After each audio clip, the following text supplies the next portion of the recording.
Hello everyone, this is Rajiv Sannaki, Department of Civil Engineering, Jain Polytechnic, Belgavi. So in today's lecture, we will be starting up with the fifth unit, that is scaffolding. So in this unit, we will be covering two lectures. Those are lecture number 40 and 41. So the content in this lectures are scaffolding, its components, that is parts of scaffolding, types of scaffoldings and props, use of steel tube scaffolding. First, coming to scaffolding. So what is a scaffolding? Scaffolding is nothing but a platform which is provided or constructed during construction of a building so that it provides a support, a means of support for the laborers or construction workers to work. It serves as a platform for the construction workers to work on it. So as I said, it is a temporary frame usually constructed from steel and or aluminium. Also bamboo is used as scaffolding. Coupled together to provide a means of access to high level working areas as well as providing as a safe platform from which to work. So here you can see in this image scaffolding is provided. So the horizontal portion, it is the platform where the laborers or the workers can work standing on the platform on higher altitudes. So this is a wooden scaffolding. Next one, here you can see it is a aluminium scaffolding, where aluminium scaffolding is made of aluminium, and the platform as well as the vertical members and inclined members are joints which can be dismantled. So next, coming to parts of scaffolding.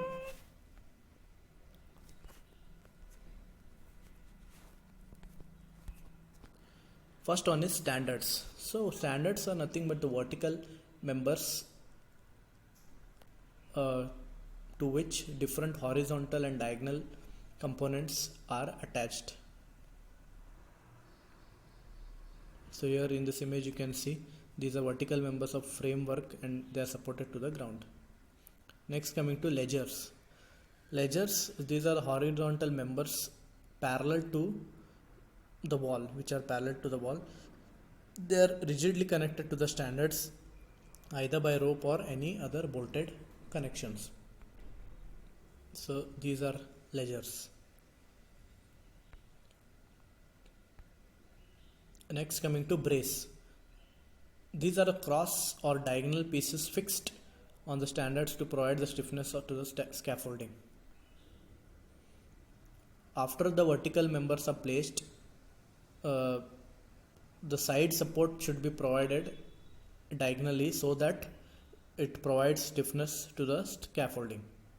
Next, coming to putlocks.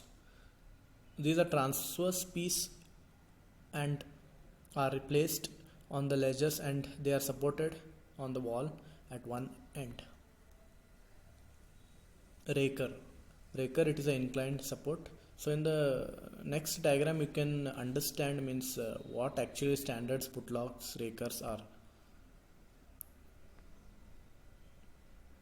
See here in this representation you can see how a scaffolding is provided. See here a transverse member in red they have shown as a ledger, brace, standard, what is a putlock. Okay, here we can easily understand the different members of a scaffolding. Next, coming to types of scaffolding and props.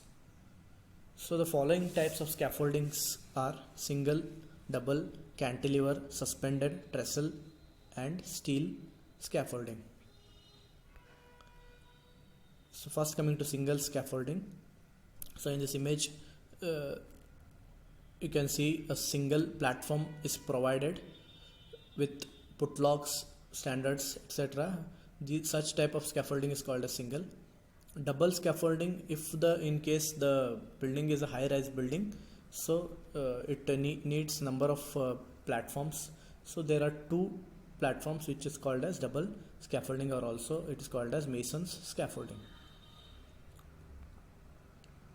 Cantilever scaffolding, in case of a high rise building, if the scaffolding is in the form of a projection, it is known as cantilever scaffolding.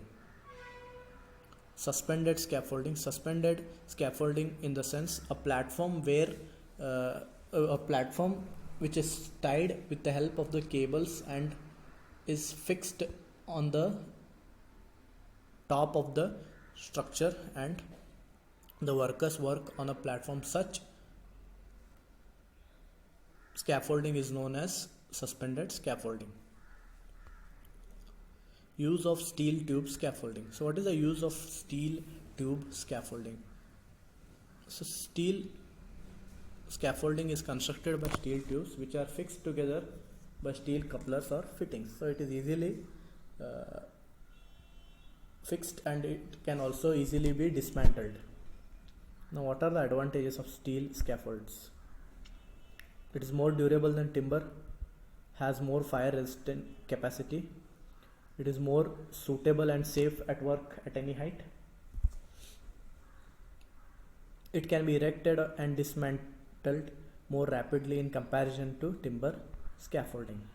So here you can see steel tube scaffolding which are connected with each other in vertically and horizontally. The main advantage is they are durable and they can be easily dismantled. Thank you.